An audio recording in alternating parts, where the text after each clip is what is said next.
Now, we are doing this event in the city of Yarra, just outside that window there. If I take one step, you can see it, a nice 30km/h sign. So can we please start by welcoming Sophie Wade, politician from this area, who helped spearhead this project. Grab a seat. By show of hands, who here walked here this evening? Lovely, lovely. A bit of love, please, to our next guest, Ben Rossiter from Victoria Walks.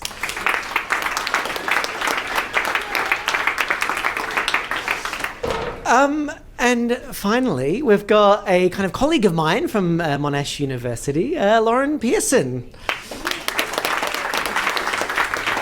who's done some fantastic research about cycling and probably has some of the stats that I use and kind of borrow most. I'm going to sit. I'm going to start down the end. What about this? This will work. We can all do musical chairs. Squeeze on in. We're all friendly here.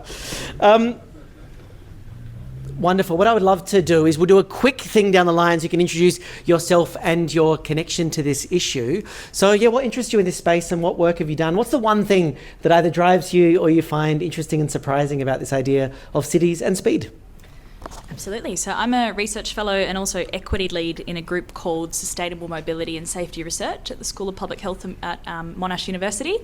Our school's very focused on clinical health, I would say, and we've kind of brought more of an aspect of planetary health and thinking more holistically about how we improve people's health, just about how they get around and connect with their communities. I'm particularly fascinated by 30k an hour because I think it's such an incredibly cost-effective measure to not only improve our road safety but also livability and our modal shift as well. A lot of my work is specific to walking and cycling, and particularly looking at the gender equity sides of that, and particularly looking at the barriers that women experience for trying to use these kind of modes of transport. And we know that 30k an hour speeds are one of the ways that we can do that. Good question. Not quite sure how to answer, but I think speed, Victoria Walks have been around since 2009. I've been there since the start, and speed has always surfaced really quite quickly. If we want livable, lovable, walkable, connected, sustainable communities, we need to be able to get around to walk, to ride, to whatever. So I think speed has been a focus for us, and it's kind of interesting that how slow and how long it takes to get change, but whether we're at a point now where we might start to see some change happening and people understanding the type of communities they want to live in. I think COVID offered us a chance, a lot of people living locally in all the hardship, but there was a level of social interaction on city streets, urban areas that we hadn't seen before in some people's lifetime, particularly in the early days. So I think of the pandemic, particularly before masks and that sort of thing. But I think that provides an opportunity that people are now thinking about, I want to live differently, and aware that it's what is happening in the world with climate change and those sort of things. So I think for me, it just really is about the type of communities we all want to live in and the lives, and understanding and really people starting to express more that they actually don't like the way we have been living our lives, but haven't had the language to understand that or express that. It's just knowing that it's not good and we need to change. Yes, my interest in 30Ks is obviously because we've spent 3 years trying to implement it. So I've got colleague Mayor Edward here as well today. When we were elected in 2020, we said immediately we want to have more 30K zones in the city of Yarra. It took us 3 years to even extend the existing trial because it's currently so hard under the state legislation. But it is something that we've put a lot of time and energy into. One of the things I really like about it is, as Lauren said, it's cheap. Like it's so easy to implement. It also, people don't lose very much. Whereas, when you put in a bike lane or when you extend footpaths, you might lose parking, or gosh, what a horror, or other things like that. But when you say 30Ks, it's like, look, we don't need a lot of that infrastructure now because people are travelling at a speed where you'll be safe. And that's not to say we shouldn't have other traffic calming measures as well. Of course we should, but like as a thing you can do overnight, it's massive. So that's one of the reasons I'm a big believer in 30Ks, and we're really lucky to have a population here in Yarra, but particularly in Fitzroy and Collingwood, who are saying, yes, we want that, and are very supportive. I think one of the interesting things we've experienced is we talk about deaths reductions because that's the starkest measurement of the benefits. But there are also some other benefits. Some of it we can't measure or aren't measuring. So one of the things lots of people say is it's much less stressful to drive at 30k an hour, which is not something we sought to claim. The noise pollution we were expecting to come down, and that's been a really powerful benefit. So again, I've had people writing to me saying, you know, my elderly father didn't feel safe leaving the house before, now feels, because the streets feel safer and the noise levels are lower, he's able to go out. And small acts of civility, like allowing people out of side streets far more often. They're more confident to just pull out because the traffic is just slower, they feel safer. But I think its influence as a civilizing behaviour is one of its most powerful benefits, I think, but that's quite hard to measure and communicate. So I've made videos about transport issues, and I always love the negative comments. There'll be something like, I can't leave my car at home because there's no public transport from A to B. And my approach is always to dive in and go, you make a great point. We do need to make our public transport better. Excellent idea. Let's do that, to try to turn it around. We'll go back to you. So I really enjoyed your presentation about the negative effects, the memes. Sophie, and then hear your response. Why don't we just make it 0 kilometres an hour then? You know, if you might die, why don't we just all stay at home and never leave the house? What do you respond when you get these messages? Yeah, I think one I've seen a lot recently is they're like, why don't we just bring back the man with the red flag who walks in front of the car? And it's like, well, look, there were some good things about that era. Like, I'm sorry, it doesn't sound that terrible to me. If I can walk around my neighbourhood and like breathe fresh air and not and be able to talk at a regular volume, like, is that awful? But like I said, with 30Ks, it's cheap, it's easy, you don't have to lose that much. Another thing is, like, it just, people might take a little bit longer getting to their destination. It might put some people off. And then great, if you're the driver remaining on the road, you have less cars to contend with. So I really think for those people who think that as a driver they feel targeted and that, you know, when's this going to end? It's all just a little bit ridiculous, because this is for you too. And as Lee just said, like, there's lots of benefits for drivers as well. Also, just looking at the graphs of the fatality measures and stuff, there is a pretty obvious point on that line where shit gets worse, and that point is 30Ks. Like, this wasn't picked out of nowhere, so. Yeah, you know, I think the problem is you can't always respond with rational arguments and facts, because they don't work. These are people's feelings. And what we were told by the behavioural advisors to begin with, there's going to be a 20% of people who are going to really hate this, no matter what you do. You're not going to persuade them; they're just going to really hate it. And there'll be, you know, something similar, 20% of people who are going to love it, and they're going to be fanatically driving at 20, and they're going to be real evangelistic about it. It's the group in the middle that you need to influence, because they are going to be influenced by peer behaviour, and they will comply if they see other people complying. And what we found in terms of compliance, the big difference, the big win, is the number of people who are doing over 30 has dropped dramatically. The average speed has gone down to about 26, 27, so not 20. But for every 1% fall in the average speed, you can expect a roughly 6% drop in casualties. But you're also smoothing the traffic flow. So the evidence is quite strong. But just as when the first Belisha beacons in the UK, they called, were introduced, which is the sticks with the orange combs on top for safe crossing, they were vandalised. There was huge abuse to the people who brought them in. When the first 30-mile-an-hour speed limit was brought in, huge. If you look at some hilarious YouTube videos of people complaining, saying the same arguments now, 60, 70 years ago. Similar arguments we heard during COVID around vaccinations. When the breathalyzer was brought in, the Transport Minister had death threats. When seatbelts were brought in, I remember my grandmother, 30 years after seatbelts came in, was still not willing to clip the seatbelt in. She'd hold it in on her lap. So, change is going to be uneven, and some people, same with smoking in pubs, there was huge discomfort when that came in, but change happened, and it doesn't happen, it happens in a non-linear way, and you can't always rationalise and reason with people around it. You just have to do it, and the sky doesn't fall in, and the world moves on, and most people accept it.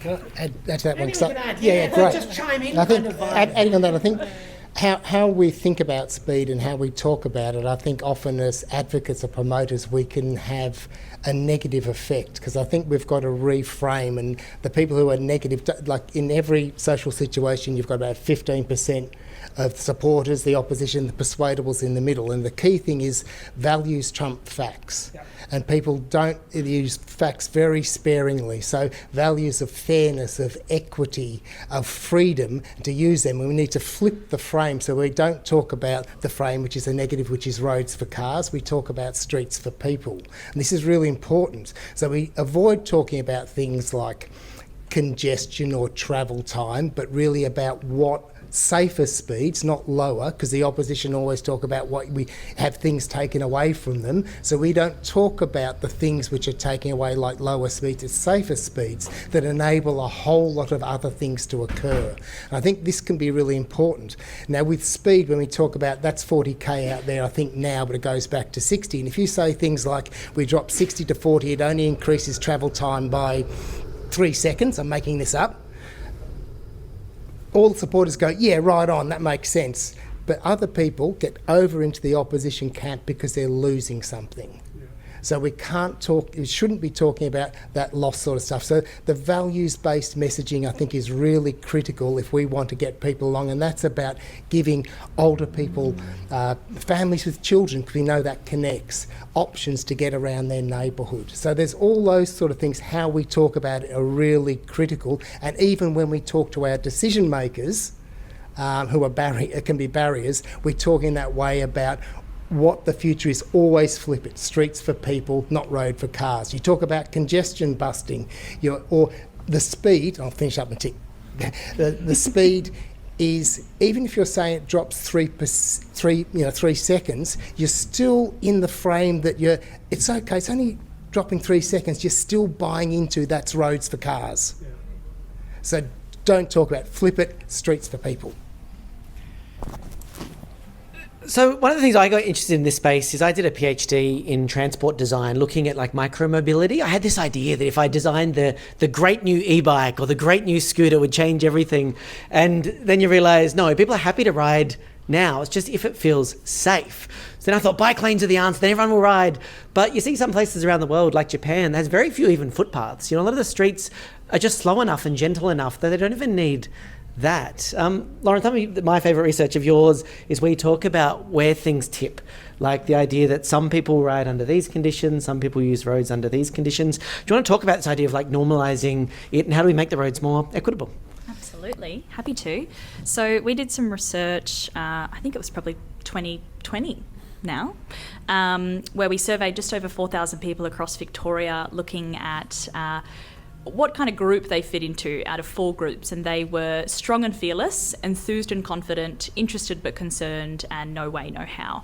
And what we saw from that was that 78% of people across Greater Melbourne and regional Victoria, and this was a population representative sample, so we know that this was robust, it was a robust sample, they were in this interested but concerned camp. And what this meant is that they wanted to ride a bike. This is something they were wanting to do for their everyday lives. But what was limiting them was this concern about having to ride on the road alongside motor vehicle traffic. We followed that up with some mixed methods research. We did more surveys around Greater Melbourne and regional Vic, looking specifically at what these barriers are that stop people from using these active modes of transport. And also we did just over 40 interviews as well, and compared some of the gender differences. What we found with that was that out of our top 5 barriers for riding a bike, 4 of those related to having to ride on the road alongside motor vehicle traffic. And when we actually asked people in these interviews, what specifically is limiting you when you're in that kind of scenario? Is it the volume of traffic? Is it the speed? Is it a combination? Every single person said that it was the speed that they were most uncomfortable with.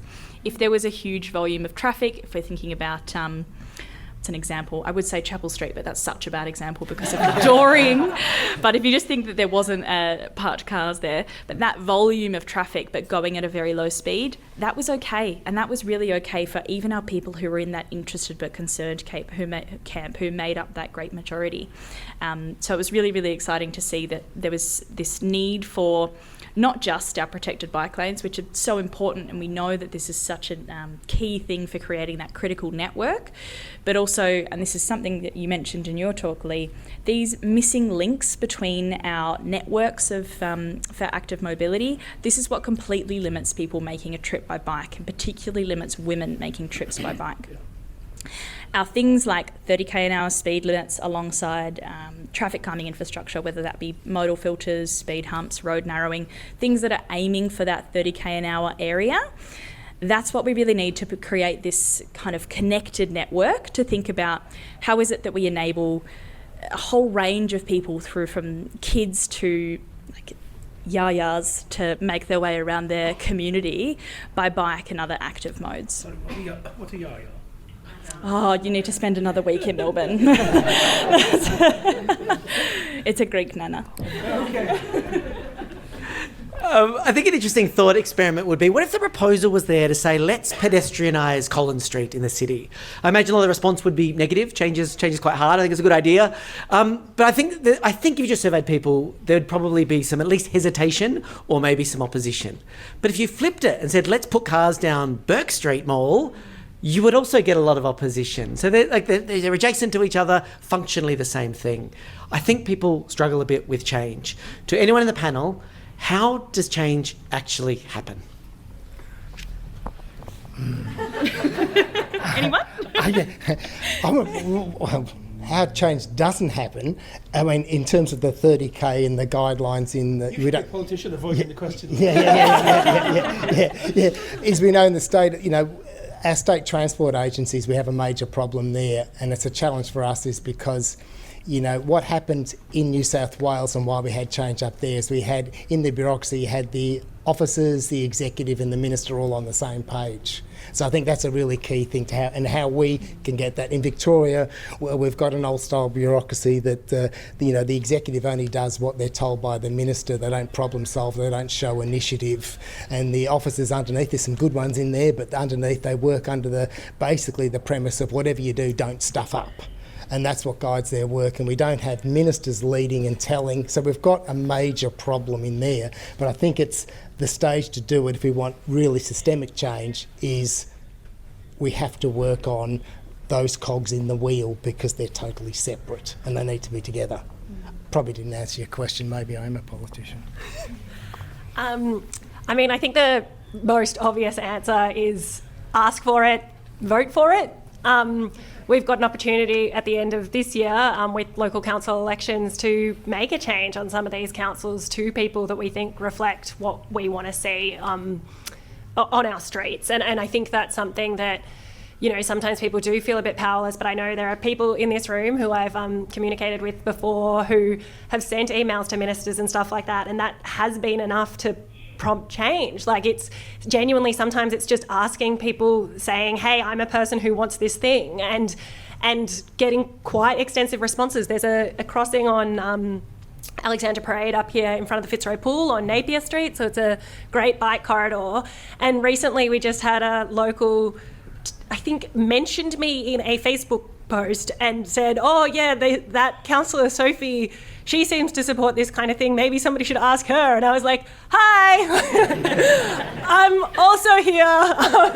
And a few people, like 10 to 15, emailed the minister, and now it's better. And that was one of the quickest ones I've seen. So that's asking for it. And then the biggest one is voting for it, and even more than voting for it, helping those people who are good get where they need to be, get them to the position you want them to be in, or it's not too late, do it yourself.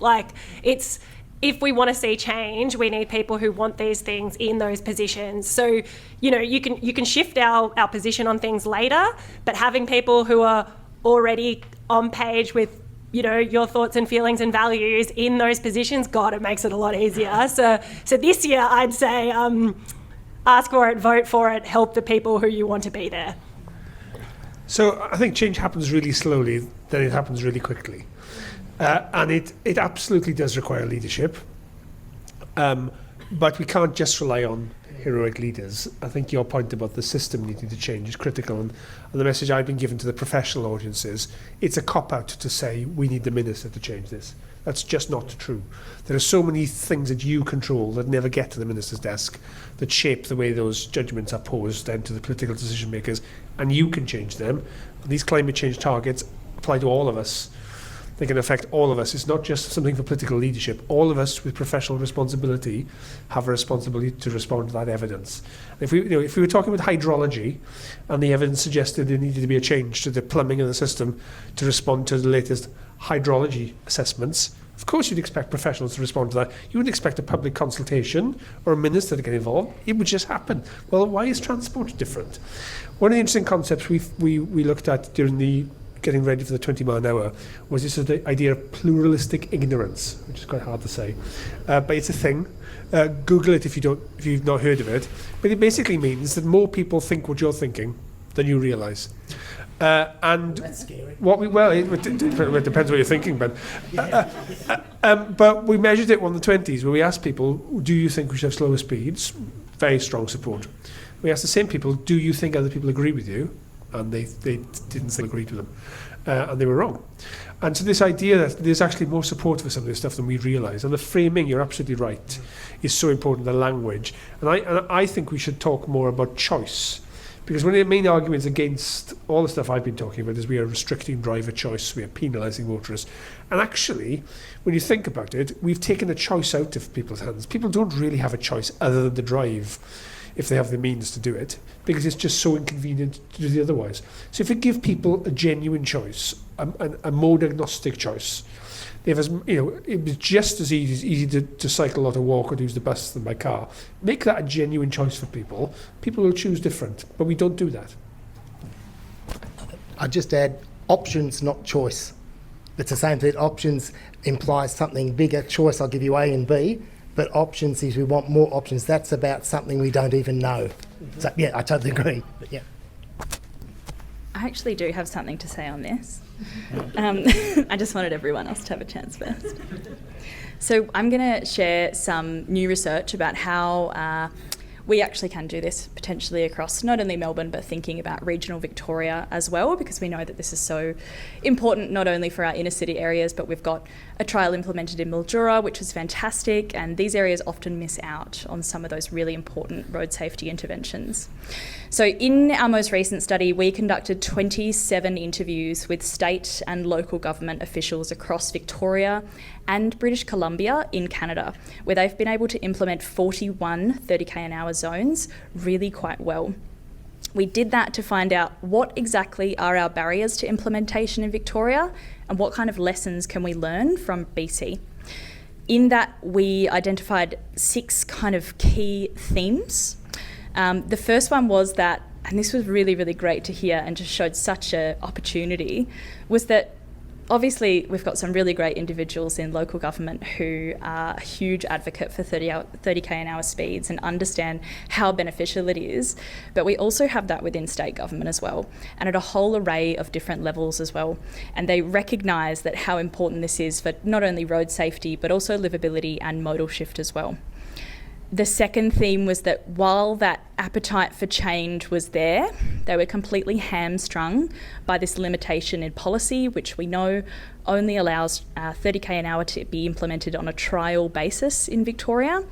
And that trial basis comes at quite not only financial costs, but also resource cost to local governments who are already in such a resource-constrained, rate-capped environment, really, really struggling to be able to build internal support, not only for any other kind of intervention, but let alone something that's going to be extremely costly to try to implement in a trial. But this is not saying, of course, that trials and collection of evidence are not important. The third thing was that we saw, because we have so little trials in Victoria, we have very little local evidence around what kind of street environments we might implement these in. And we know that some people are hesitant to draw from other jurisdictions, particularly Europe, I'm sorry, but the UK, these kind of areas where they think, oh, that's not Australian roads, we can't do that. Gladly, there is a little bit more of a reception to taking some evidence from the Canadian experience, and particularly British Columbia, because we know that their roads, culture, geography, all of these things are quite similar to Victoria. So that's been really good. But thinking really about how it is that we holistically evaluate 30k an hour speeds, thinking about not only just our health benefits, road safety benefits, but also economic and social benefits, environmental benefits, all of these wonderful things that come alongside those speeds. And the final two, and I will rush through these, the final two were our real key lessons from British Columbia. The first was that they had some difficulties when they just implemented 30k an hour speeds with no other traffic calming interventions on some roads. So definitely in Victoria, it's a nuanced problem. There's a lot of roads that we have here where we could implement 30k an hour and it'd be no problem, it would be fantastic. We'd have good adherence, it would go well, as we've seen in Yarra. There are other roads that are very, very wide. They don't have any road narrowing. We need things that kind of go alongside a 30k an hour speed to be able to make sure that it actually looks and feels like a self-explaining road, and it actually feels like a 30k an hour road. Otherwise, you're more likely to get these difficulties with community sentiment and also problems with enforcement as well.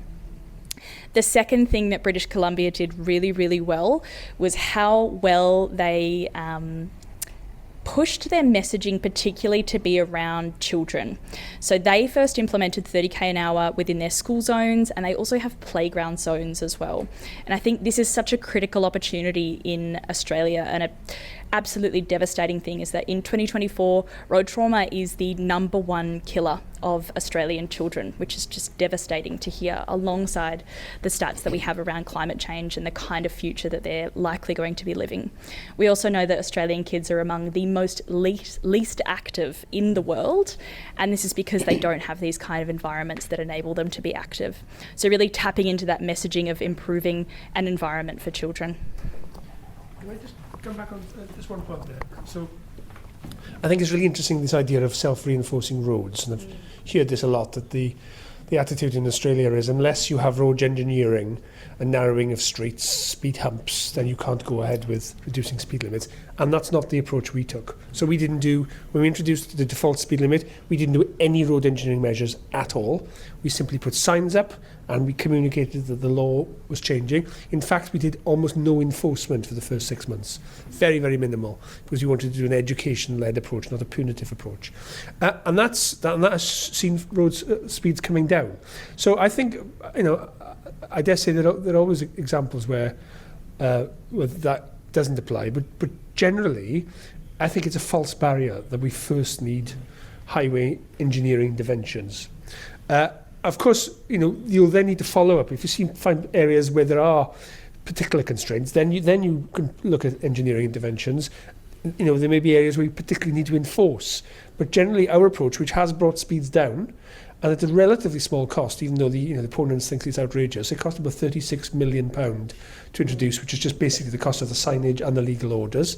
But that's a one-off fixed cost, and we know the average death on the road costs the economy around £2.5 million, if you believe these figures. So we've essentially paid for it in the first 6 months, certainly the same first year. But so I would just push back on this idea that you first need engineering measures. Yeah. Sorry, I'll add one thing. So I also think once you've got that 30k per hour limit, then introducing the traffic calming becomes less controversial, because it's like, oh, well, I can only drive 30k's there anyway. So it kind of, it helps. Yeah, and the other thing with lowering speed, the key thing it does is it reduces high-end speeding, which is that. So even if a lot of motorists don't change their speed, the high end does, and that's really critical in terms of road safety. The other thing with 30k, if you don't know, if you ever go to Warrnambool, it's really worthwhile going down to Warrnambool and Liebig Street, where they redesigned, about 5 years ago, 850 metres, it's a permanent 30k. Now, there's community complaints about a lot of things, but particularly around zebra crossings on the roundabouts, because there used to be cars had right-of-way. Virtually nothing on the 30k, so it's really quite interesting. But when you bring something in, the opposition can sometimes not be great, or they adjust pretty quickly, like your graph said, Lee. So, and the other one's New Zealand. If we want to look at, apart from Canada, New Zealand, although the new government is not as positive when it comes to safe and equitable communities, but New Zealand's done great stuff. I love the comment about things change slowly, but then they change very quick. I make content about urban design and bike lanes and have a massive response. I think people are really interested in this, and I think they've never been more interested, as this room shows, than today. We've got time for just a couple of quick questions. If you'd like to do one, with a big voice, shout it out, and I'll repeat it for the video. Also, the bar is open at the back, so if you want to concurrently do two things. I work at Marybank City Council, and I had a question for Councillor Wade. We just transitioned to 40 k's an hour area-wide for the whole local area, and that was sort of over a decade of advocacy, and particularly like the last 4 years of just exhausting sort of work. My question sort of around, if you were to do your 30k sort of pitch again, and it took you 3 years, it was a lot of work, it was really exhausting effort. What would you do differently? Would you try to target like some different areas next time, or like what would you do if you were me? For the camera, the question was for a fellow councillor from an adjacent. Not a councillor. In the area of. What would you do if you're going to be doing the 30 k's an hour zone again? What would you do, maybe similar or differently? I would have a hostile takeover of the state government and change that exception rule so that it doesn't have to be a trial. So we were in the fortunate position of, because we already had the trial going up here, we barely had any pushback. So the slog for us was actually getting it through the state government. It wasn't getting it through our population. It was, hey, state government, we know that like the TAC, VicPol, DTP, they all have a position saying, yeah, we know 30k's is good, but we got told random different stuff like, oh, but you guys already have a trial zone. We need a trial zone somewhere else before we give you another trial zone. And we were like, yeah, but nobody wants to do it because you've made it so hard. So for us, that was the thing that I think was the most difficult. That said, once we move outside of Fitzroy and Collingwood, so it previously stopped here. So this has been 30k's in where we are right now since 2018. But that side of Johnson Street is new, but I reckon we got 2 emails. It wasn't a thing. There was some bashing around in the media, but if you're a City of Yarra councillor, you learn to just ignore it because it's not what our population was saying. We had people saying, this is great, we love it. We know the population north of Johnson Street. As time had gone on in the trial, there was more and more support for it. People liked it more when they could see that it was much easier to cross the road and chat to their neighbours on the street than it had been when it was 40k's. I'm not sure that's helpful because it wasn't a difficulty with our community, it was a difficulty with state government. But I do have pockets of Yarra where I think it will be more difficult, and that's where we'll lean on colleagues like Victoria Walks for trying to message that as effectively as we can, because we've now got stories from up here of people. We've got lots of advocates. We've got the principal of Collingwood College was a really big advocate for it improving, and that kind of values-based messaging I think is really important when we're trying to spread it further. But honestly, the thing that needs to change for us to spread it further is for that exception to change. Like Lee said, you had it as well, and Ben and I were kind of having a bit of a joke during that bit because we were like, oh yeah, that sounds familiar, and everybody knows it doesn't need a trial anymore, and we shouldn't be making it hard for councils that want to do it. Next question. About here, then here. Hi there, I'm Karen Hovega. I'm standing as a candidate in Yarra, but I've previously been involved in the Active Transport Advisory Committee on Yarra, and one of the things that struck me was that there was a number of streets where that got changed to 20km/h shared zones, and that was a really simple process and almost didn't come through ATAC. It was just a report, oh, we did this street, we did this street, and there was no real discussion about it, and it just went through DTP because it's already a gazetted speed limit. So I'm sort of intrigued, and I don't know who's best placed to answer this, but should we be pushing a little harder on some of these 20km/h shared zone streets and making sure that we put as many of those in place as we can, because that's the easier option than I think. Great. We'll collect another question at the same time so we can do 2 for 1. My question's on how do you get the police on side? I think the Chief Commissioner of Victoria called it ridiculous, I think was his quote. A fun bloke. Great. I'll just start with the reflection that, do we remember when we did the 60 km/h trial? No, not at all. You know, do you remember when we did community consultation about whether we should put in car lanes? No, but we need to for bike lanes, we need to for slower speeds. That's my 2 cents, but yeah, some responses. Yeah, the police one. I think the police commissioner has changed his position a bit, and I think if you probably asked him, he'd probably say, I don't know, he might have regretted some of the things he said, and I think from our side it was out of step with what Road Policing Command, his own unit within the force, was saying, and I don't think it was consistent with some of the government was saying. So I think it wasn't appropriate, I don't believe, and I think he's changed his position a little bit, probably not as much as we'd like. And as for 20k shared zones, absolutely. I think there's an opportunity to do more. Unfortunately, during COVID, the City of Melbourne did it in the little streets, but they've still got 20, but they're not signed as shared zones anymore. Not entirely sure why, but they're still, because people didn't change their behaviour as much. In the city, we should have actually spent the money to actually start redesigning the streets for the little streets, but we can do it. I think what Yarra did outside Richmond Station a few years ago, perfect. And I totally agree, we can do and should do a lot more of them, because a lot of, you think of the market, Rose, sorry. But no, we can do it and we should do it. And there's a lot of streets around here which are really designed for the horse and cart, really narrow. We could do it straight away without doing any change. Just one thing to add on the 20k thing, I think some of them are advisory speed limits, not enforceable speed limits. And so I think that's still useful because it still sends an indication to people, hey, drive slower here. A lot of people don't know it's advisory, not enforceable, and so they're still going to follow it. But I think that might be the distinction on why some of them were able to be rolled out quite quickly. Just on the police point, I think it's a really important point. We've had some real difficulties with the police over hours. I think one of the honest answers is that quite a lot of rank and file police officers don't like it themselves. So I think the leadership of the police have some difficulty marshalling their workforce. The road safety side are far more sympathetic, but we've had some real difficulties with our police over it. They seem to have their own set of policies. They decide what laws they're going to enforce and what laws they're not going to enforce, which I find quite curious. The argument they use is that we have policing by consent. And if we are seen as enforcing an unpopular law, that's going to threaten our legitimacy on other laws, and therefore we have to be very careful. So they've been really not helpful. We've changed the cut-off point, because speed limits actually aren't the speed limits that we think they are. The police have a different set of thresholds when they actually enforce. And with us, it's 10% plus 2 miles an hour.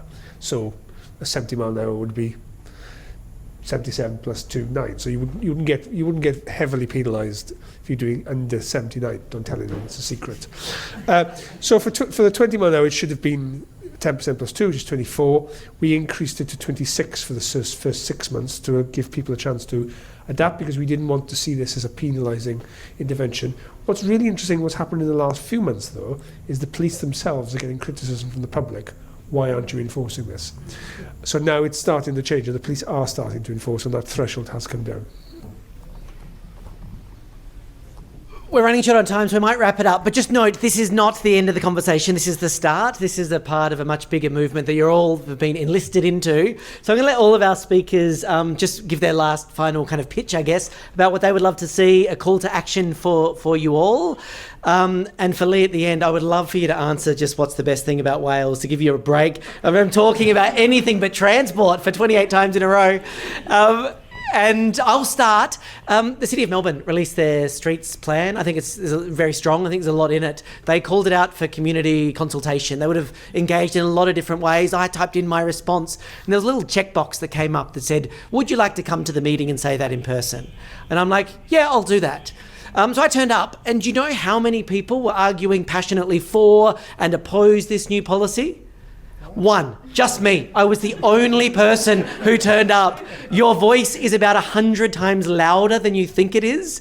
So please just be that person who turns up. There wasn't people yelling against it or for it. I guess that's kind of the point. And just know that to the point you are speaking for a lot more people than you think. I know that because I make videos about beautiful tree-lined streets and slow streets and bike lanes, and the response is overwhelmingly positive, and this is reaching thousands of people. So please do use your voice. I think that's an important role. That was also kind of going to be my point, but I will change it slightly to say, please use your voice to speak to your family and friends. We are like a group of people who are so focused on this work. A lot of us are working in this area, but this is really our passion projects. And a lot of other people, and particularly young people, like I see my friends, they don't realise that this is an issue, and they don't realise that this is connected to climate change. They don't know it's connected to how serious a problem our road trauma is. So just kind of communicating this in a way that is open and friendly, and thinking about our values-based messaging to our mums, our sisters, cousins, that whole spread, particularly in regional areas as well.